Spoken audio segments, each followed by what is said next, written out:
네, 회원님들 반갑습니다. CS 베스트입니다. 7월 29일 아침 방송 시작하도록 하겠습니다. 7월의 마지막 거래일이고요.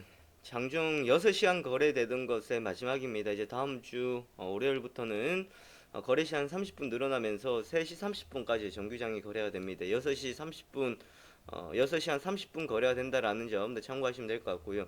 그만큼 시간의 거래는 줄어든다라는 점들입니다. 뭐 이것을 통해 가지고 증권사들의 수익성은 좋아진다라는 이야기들이 나오고 있고요. 또한 이를 통하여 주식시장의 조금 더 활성화를 도모한다라는 취지로 볼 수 있습니다만은 우리가 뭐 비춰지는 것은 아무래도 어디까지나 또 거래를 통한 세수 확보에 또 치우치는 부분이 없지 않나 있는 상황으로 볼 수가 있을 것 같습니다. 자, 최근 뭐 7월달 국내 시장 되돌아봤더니 7월달 시장은 참 괜찮았던 것 같습니다. 전체적인 상황들로 보면 6월 브렉시트에 대한 우려감들이 초반에는 있었습니다만은 급격한 반등세가 나왔었죠. 6월 24일날 브렉시트에 대해서 찬성 매표가 나오면서 시장 급락을 했었고 그 이후 일주일들은 따박따박 올라오기 시작을 했었습니다. 자, 그럼 7월 마지막 날 이런 결과 코스닥, 코스피 뭐 올해 연중고 최고점에 도달해 있는 모습을 보실 수가 있는데요. 지나왔더니 별거 아니었습니다. 그 순간에는 상당히 힘들고 어려울 수도 있었습니다만은 지나왔더니 지금 큰 거 없었다라는 건데 앞으로도 그렇고요. 또한 계속해서 이런 시장들은 반복될 것이다 라는 점 참고하시고 7월달 마무리 잘 하시기 바라겠습니다. 먼저 어제 28일 국내 시장 외국인들의 선물 매수가 코스피 매수가 들어왔고요. 반대로 또 선물이 빠져나가는 모습이었습니다. 사실 저도 여기에 대해서 어떻게 방향을 잡아야 될지 참 헷갈리는 부분일 수 있는데요. 불과 이틀 전만 하더라도 3일 전만 하더라도 선물에서 매수가 들어오는 것이 매도가 나갔었던 상황들이었습니다. 그러다가 이틀 전에 다시 또 매수가 들어왔었거든요. 근데 어제는 또 매도가 나가는 것, 그만큼 지수에 대한 상당히 외국인들도 좀 압박을 받아가면서 좀 물량들을 좀 어느 정도 차익 실현시키고 또한 이 자리에서는 무리수 두기보다가는 좀 제한적인 흐름들이 나타나고 있지 않나라고 생각해 볼 수 있을 것 같습니다. 미국 시장 같은 경우에도 지금 좀 혼조세를 많이 보여주고 있는 상황들이고요. 뚜렷한 상승 동력이 없는 상황에서 차익 물량과 지수에 대한 부담감을 느낄 수 있는 위치라고 생각하시면 될 것 같습니다.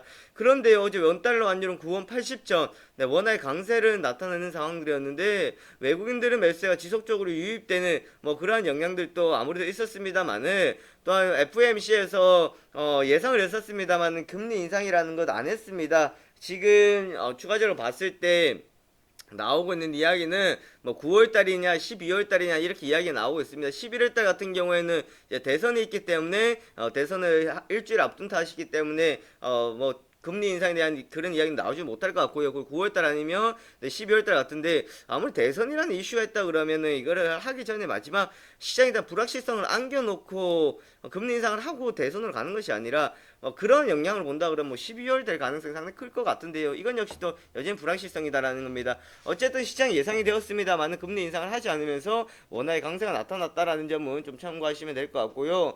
글로벌 시장도 그제 일본 시장은 상당히 강세였습니다만은 어제는 좀 더 약한 모습을 보여줬습니다. 코스피 지수를 보시면은 전고점 부분까지 지금 올라와 있는 상황에서 이걸 참 돌파하기 바로 앞인 것 같은데 참 돌파를 못하고 있는 상황들입니다. 어찌 본다 그러면 심리적인 상당히 강한 매물대를 받고 있는 상황들이 되어 있고요. 또 다르게 생각한다 그러면 올라왔던 과정이 앞서서 올라갔던 과정하고 좀 많이 달랐죠. 지금 좀 많이 견조했다라는 것을 생각하시면 될 것 같고요. 지금 역시 단기적인 박스권을 만들다가 엊그제 장대 양봉이 나오고 다시 지금 또 박스예요. 돌파는 좋습니다만 내려온다 그러면 확실하게 여기서 필요한 것은 시간입니다. 네, 그렇게 참고하시면 될 것 같고요. 어제 삼성전자가 1.3% 약세를 보였습니다. 삼성물산, 현대모비스, 삼성전자, 우선주마, SK하이닉스 등을 제외하고는 시가총액 상위 종목들은 좀 약세를 많이 보여줬었고요.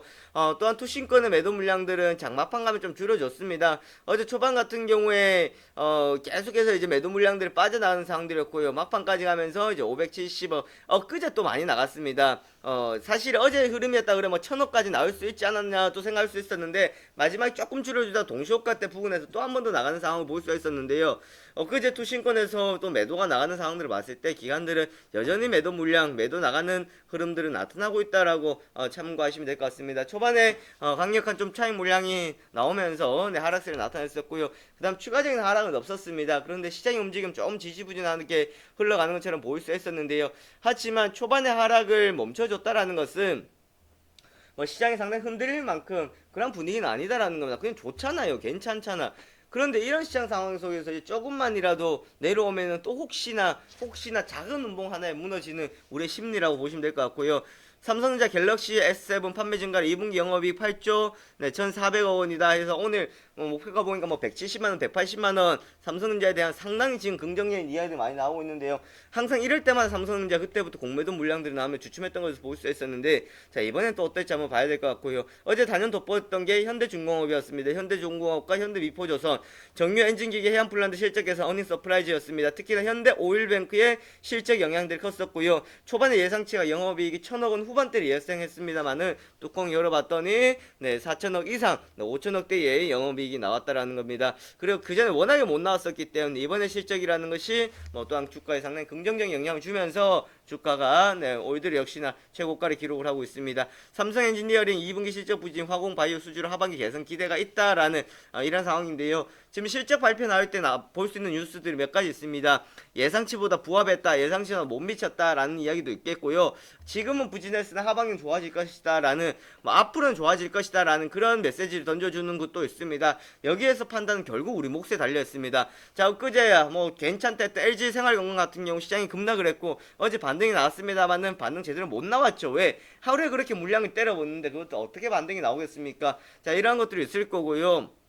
그리고 어제 한미약품 같은 경우에도 이제 실적 발표들이 나왔었는데 사실 시장에서 어느 정도 예상이 되었던 상황들이었고요. 마일스톤 그러니까 기술 수출했던 것을 이제 얼마만큼 실적을 잡혀주느냐라는 게 관건이다라고 보실 수 있을 것 같습니다. 왜? 이제는 이미 반영이 되어서 주가가 많이 올라왔었기 때문에 주가가 이제 다시 한 단계 더 회복하기 위해서는 정말 실질적으로 지금 실적이 잡혀줘야 된다라는 겁니다. 거기에 따른 뭐 불확실성이 여전했다라고 보시면 될 것 같고요.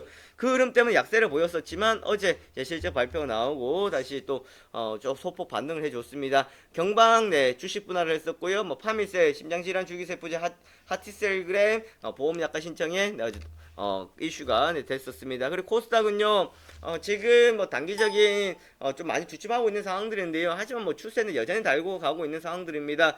자 지금 700포인트 고지 위에서 나름 선방을 하고 있는데 캔들을 보셔서 아시다시피 정상적인 흐름들은 잘 나오고 있지 않은 상황들입니다. 그래서 코스닥 쪽에서는 우리가 뭐 크게 정상적인 것을 찾기보다가는 좀 뭐 변동성을 두고 생각하고 가시면 될 것 같고요. 이렇게 본다 그러면 브렉시트로 터졌던 것도 있겠지만 앞서서 올 초에 이렇게 터졌던 자리 있죠. 이 자리와 이 자리 비교해 본다면 앞에가 더 커 보입니다. 그래 따박따박 올라오고 여기서 숨고르겠죠. 지금도 똑같아요. 사실 그렇게 생각한다면 여기서 치고 가지 못하면 또 물량이라는 것을 생각해 볼 수 있을 것 같은데 어제 코스피 시가총액이 약한 탓에 코스닥은 견조했습니다. SK머티리얼즈 OLED 투자 확대, NF3 수요 확대 전망에 기대감의 강세를 보였던 상황들이었고요. 반도체 쪽에서 또 괜찮은 모습들, OLED 쪽에서 괜찮은 모습들은 지금 보여주고 있습니다. 실적 열어봐야 될 것 같고, EM내 광고 예산대요 1대 무상장 결정에 내점 상한가를 들어갔었습니다. 그 다음에 엔지스 테크놀로지 차량 내외부 통신망 연결 기술 업체 신규 상장하면서 상한가 기록했고요. 아이컴포넌트 킨덤탑 수요 OLED 대비 3배 전망입니다. 요거는 킨덤탑 그러면 팁인데요. 관련해가지고 뭐 관련주도 좀 많이 있는 상황들이었는데 아이컴포넌트가 좀 이슈가 됐었던 상황들이었고요. 레드로버 VR 콘솔 시험 구성 및 테마마크 구축 사업 진행한다라는 소식에 또 강세를 보여주고 있습니다. 그만큼 컨텐츠 쪽에 좀 올려주고 있다라고 보시면 될 것 같고요. 어제 또 삼성 바이오시밀러 관련 주들 또 강세를 보였습니다. 다우지수 하락에서 시작했습니다만 나스닥 다우는 하락폭을 많이 했고요. 나스닥 플러스크로 마감이 되었었던 상황이었습니다. 페이스북과 애플의 선전에 좀 반등을 하는 상황들이었고요. 유가는 여전히 하락을 하고 있습니다. 유가 재미없습니다. 오늘의 시장 포인트 상승에 따른 철저한 차익 물량 심리적인 매물 돌파만큼 중요한 지지라인의 형성이다. 실적 발표에 따른 변동성 길게 보는 전략입니다. 요거는 개별적으로 한번 오늘 투자 전략 해석해 보시기 바라겠습니다. 여기까지 시황 흐름 살펴봤습니다.